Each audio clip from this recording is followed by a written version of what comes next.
Excellency,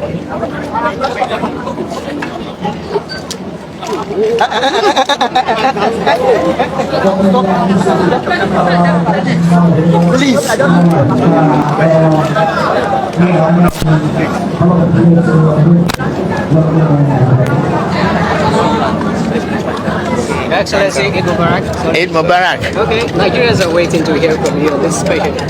Well, we thank God, Almighty Allah, for us who had provided for us and keep us to see another year, another Eid Kabir. We thank His mercy, and we must learn from the lessons of this season, and is showing love to one another, no discrimination, no ethnicity, no hatred, and we should share love and be generosity to one another in a way that will reflect the value of our country and the humanity in us. It is essential that we be very tolerant, be obedient to the wish of Allah, and obedient to the rule of law, which must guide our society. That is it. Thank you. Thank you very much. Issue of insecurity, that is the love. That's obedience of law. Nowhere in the only teaching that you should engage in banditry. Nowhere that you should kill another human being. The sacrifice we are talking about, even in the beginning of life, where we take this from, a child was replaced with animal. And that is what the value of life is all about. I'd like to know, I'm very curious. Rivers State, I'm very interested. What really happened? It does look like Wike had his way throughout in your primaries. Wike is in my party. But he has his way. All of his... Wike is in my party. What happened? He's in PDP. Why? Since Mubarak could not get a ticket. But he's sitting governor. But he pulled out. Doesn't that look strange to you? He stepped down. Is that not strange? Isn't that weird? It's personal to him. We allowed him to buy the forms. He came for screening. He screened. He passed the screening. We were waiting for the primaries, and he opted to step down. It's not in my... Because there are those who will say, for example, a sitting senator, a former deputy governor, was disqualified. That is sort of unusual. Why? I mean, what is the criteria for the screening anyways when a sitting senator that is want to run again for that Senate seat and former deputy governor or even someone who ran for president on your party's platform were disqualified from Rivers State? Does that look... I mean, Prof, if you had ran for governor in Plateau State, if you were disqualified for the same position you have run for... Let me give an example. Our party said that, our guidelines said that before you are qualified to contest for the position, for example, it's certain you must get people that will nominate you. Is that okay? And the Constitutional Party says that you must be a financial member to contest or be voted for or be nominated.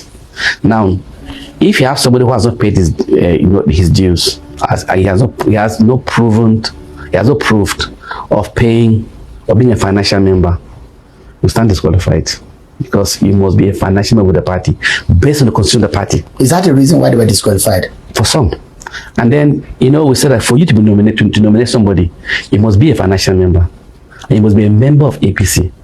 There are some that could, in short, even some people go as far as their membership numbers were incoherent. So we couldn't even find them on the party platform. But Chinda was a member of another political party a few weeks before he emerged as a candidate of your party.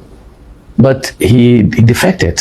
Was he given a waiver? No. Our party has no waiver. Even if you come to our party today, you can still equal right. You can have equal right with any other person. That's why it's called most people who defected. You can defect even today and contest tomorrow.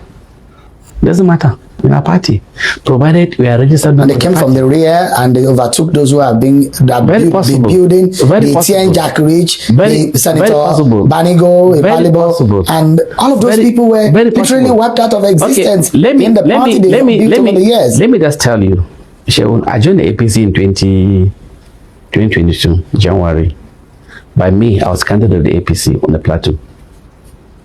By 2025, last year, 3 years after, I was the national chairman of the party.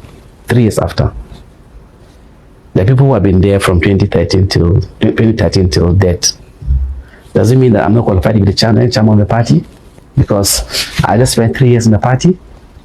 You know, our party doesn't discriminate based on how long you've been in the political party, because there's no, the party doesn't give that as a criteria for qualifying to contest an election. There's nothing about the timeline that you must be in the party for a certain number of months or a certain number of years before you contest for election. So our party gives room for anybody to walk in today and contest tomorrow. So you can walk in today and contest even today. Problem. The worst case scenario in the 2027 elections is that no winner will emerge in the first round. We may have to go for runoff. And Bola Tinubu will not be on the ballot for the runoff because he will at best be third in the election. He has no pathway to win. On the analysis, he'll be at best third. Meaning that P2B is not only that he's not corrupt, he's incorruptible. And so he's not comparable with the presidential candidates of the other parties. So whenever you're talking about corruption, you just have to look down for people who can make honest mistakes just because human beings are not God. But when you talk about corruption, the Oba of Bini looked at my principle and said, your integrity goes before you. My principle is a man that wouldn't even accept a lot of land that is due to him as a former governor. He wouldn't even accept pension due for him. Lagos State used its own liaison office here in Abuja to compensate Tinubu after being governor, after they made the elaborate pension scheme law. So can you compare? No, you don't compare my principle with Atiku or Tinubu. When you talk about anything that is misappropriation, you can say that some people in Labour have made honest mistake by the judgment of the court. Have you ever seen honesty added to those two gentlemen? Go to the court of public opinion, you wouldn't find it. A Tinubu and an Atiku. Don't take my words for it. Take the words of Hayatuddin, a presidential aspirant of PDP for it. Said the PDP primary was obscenely monetized. So when a man like that who bought his own ticket by the confession of them, remember what my principal did? He said PDP is now a stumbling block to his aspiration for a new Nigeria, and that was why he left. So do you compare such a manipulator and then such an intimidator in Tinubu, who will tell you if anybody says there will be a change of government, tell the person shut up, who will tell you mentioning the name of Funka Akindele irritates him, an intimidator. So my principle is an inspirator. He will tell you, don't vote for me because I'm Igbo. Vote for me because I'm a man of character, competence, and capacity. I can assure you that if I had won presidency, people won't be happy. The elites will not be happy.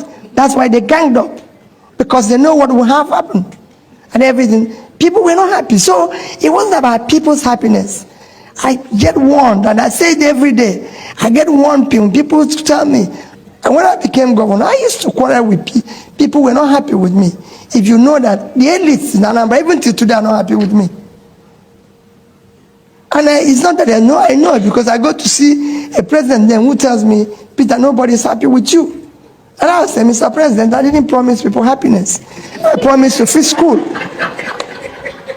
I promised to fix school, I promised to fix health, I promised to, because the only thing that would have made them happy is to give them public money, which I'm not ready to give anybody. And that's it.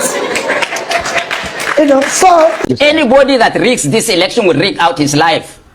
Okay. I want to assure you that one. Nigeria is no more the Nigeria of yesterday. We are sophisticated. We've got restive young men and women. Nigerian farmers will allow Tinubu's government to come back, well, to destroy agriculture.